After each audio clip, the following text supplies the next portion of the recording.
6월 25일 주일 찬양제 설교 말씀을 나누겠습니다. 본문은 레위기 25장 8절에서 17절까지 말씀이고 제목은 희년에 관한 규례입니다. 몹시 굶주려 뼈와 가죽만 앙상하게 남은 늑대가 어느 날 숲속에서 반지르르 윤이 나고 살이 토실토실한 개를 만났습니다. 넌 참 행복해 보이는구나. 나랑 같이 가자. 너도 나처럼 될 수 있어. 너를 좀 봐. 넌 볼품없게 비참해. 그렇게 있다간 굶어 죽고 말 거야. 널 따라가면 난 뭘 해야 되는데? 별거 없어. 가끔 사용동하고 집에서는 주인한테 잘 보이기만 하면 돼. 그러면 주인이 기호해주고 맛있는 음식도 갖다 주지.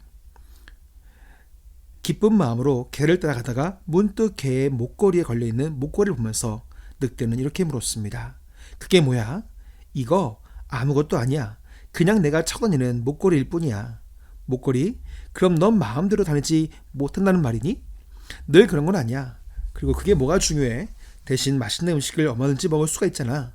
그렇지 않아. 나한테는 무척 중요해. 아무리 맛있는 진송차를 준다고 해도 마음대로 다닐 수 있는 자유야 바꿀 수는 없어. 라고 말하고는 다시 늑대는 숲으로 갔다는 이야기입니다. 자유는 참으로 중요한 것입니다. 그래서 오늘 우리는 희년에 대해서 말씀을 나누려고 합니다. 희년이라는 말은 히브리어로 요벨이라고 합니다. 이 말은 수양의 나팔을 말합니다. 왜냐하면 희년이 되면 수양의 나팔로 전국 각지에서 나팔을 불어 희년인 것을 알리기 때문에 수양의 나팔이라는 뜻에서 요벨, 즉 희년이라는 말이 나오게 된 것입니다. 그래서 레위기 25장 8절에서 10절까지의 말씀을 보면 이렇게 말씀하고 있습니다. 너는 7 안식년을 계수할지니 이는 7년이 7번인 즉 안식년 7번 동안 곧 49년이라. 7째 달 열흔날은 속죄일이니 너는 뿔나팔 소리를 내되 전국에서 뿔나팔을 크게 불지며 너희는 50년째 해를 거룩하게 하여 그 땅에 있는 모든 주민을 위하여 자유를 공포하라. 이 해는 너희에게 희년이니 너희는 각각 자기의 소유지로 돌아가며 각각 자기의 가족에게로 돌아갈지며. 아멘. 희년은 7년마다 돌아오는 안식년을 7번 지나 50년이 된 해, 즉 50년째 된 해 7월 10일 대속죄일에 전국에서 나팔을 불어서 희년인 것을 알리는데, 안식년은 땅을 쉬게 하는 것이라면 희년은 모든 것에 자유를 주는 것입니다.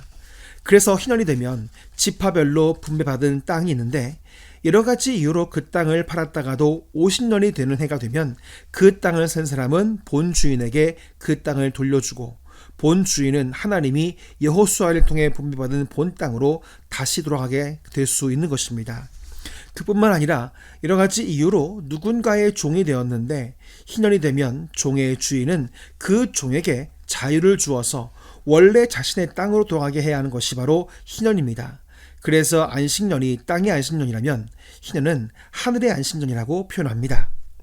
하나님께서는 이스라엘 백성들에게 희년에 대한 규례를 만드셨는데 앞으로 이스라엘뿐만 아니라 온 인류에게 자유를 주실 예수 그리스도의 십자가 사건과 부활 사건을 예표하는 그림자입니다.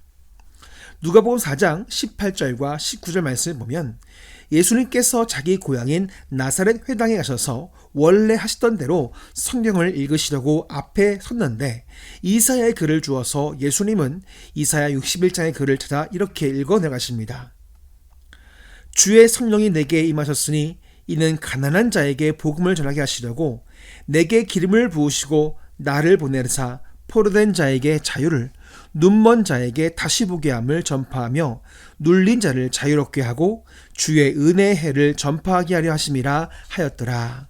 아멘. 예수님께서 읽으신 이사야 말씀에서 반복되는 단어가 바로 자유입니다. 그리고 마지막 19절에서 은혜의 해라는 말이 나옵니다. 예수님께서 온 인류에게 희년을 주실 메시아, 즉 자유를 주실 메시아가 바로 나 자신 예수 그리스도임을 나타내시기 위해서 이사야가 예언한 말씀을 읽으신 것입니다.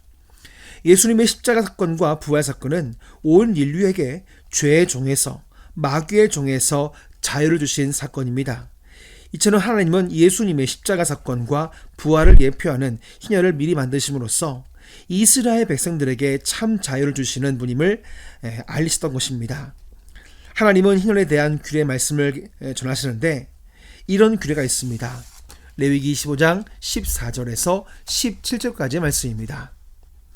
내 이웃에게 팔든지 내 이웃의 손에서 사거든 너희 각 사람은 그의 형제를 속이지 말라.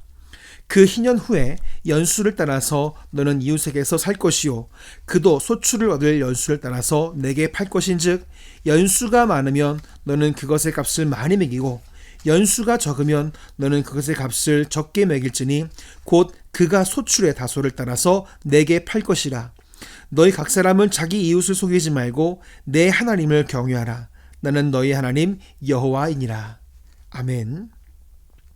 14절 말씀을 보면 땅을 팔거나 살 때 그 형제를 속이지 말라라고 말씀하고 있습니다. 특별히 15절에서 17절의 말씀의 내용을 간추려 보면 이런 내용입니다. 어떤 사람이 땅을 사서 농사를 지려고 합니다. 그런데 그 땅을 파는 사람이 얼마 안 있으면 희년이 돌아오는 것을 알고 있습니다. 그런데 땅을 사려는 사람은 희년이 곧 돌아오는 것을 인식하지 못하고 그 땅을 사려고 합니다. 그래서 땅을 파는 사람은 계산하는 것입니다. 얼마 안 있으면 희년이 되어서 다시 땅을 돌려받아야 하니 희년이 돌아오는 날수로 계산하여서 금액을 적게 받고 팔아야지만 욕심이 생겨서 희년이 멀리 있는 것처럼 속여서 많은 돈을 받고 이익을 챙겨야 된다면 그 땅을 사는 사람 입장에서는 또 파는 사람 입장에서는 농사를 얼마 못 짓지 못하고 돌려줘야 하니 얼마나 억울하겠습니까? 그래서 하나님은 본문 레위기 25장 15절부터 17절에 이렇게 말씀하고 있습니다. 그 희년 후에 연수를 따라서 너는 이웃에게서 살 것이요 그도 소출을 얻을 연수를 따라서 내게 팔 것인즉 연수가 많으면 너는 그것의 값을 많이 매기고 연수가 적으면 너는 그것의 값을 적게 매길지니 곧 그가 소출의 다소를 따라서 내게 팔 것이라. 너희 각 사람은 자기 이웃을 속이지 말고 내 하나님 여호와를 경외하라.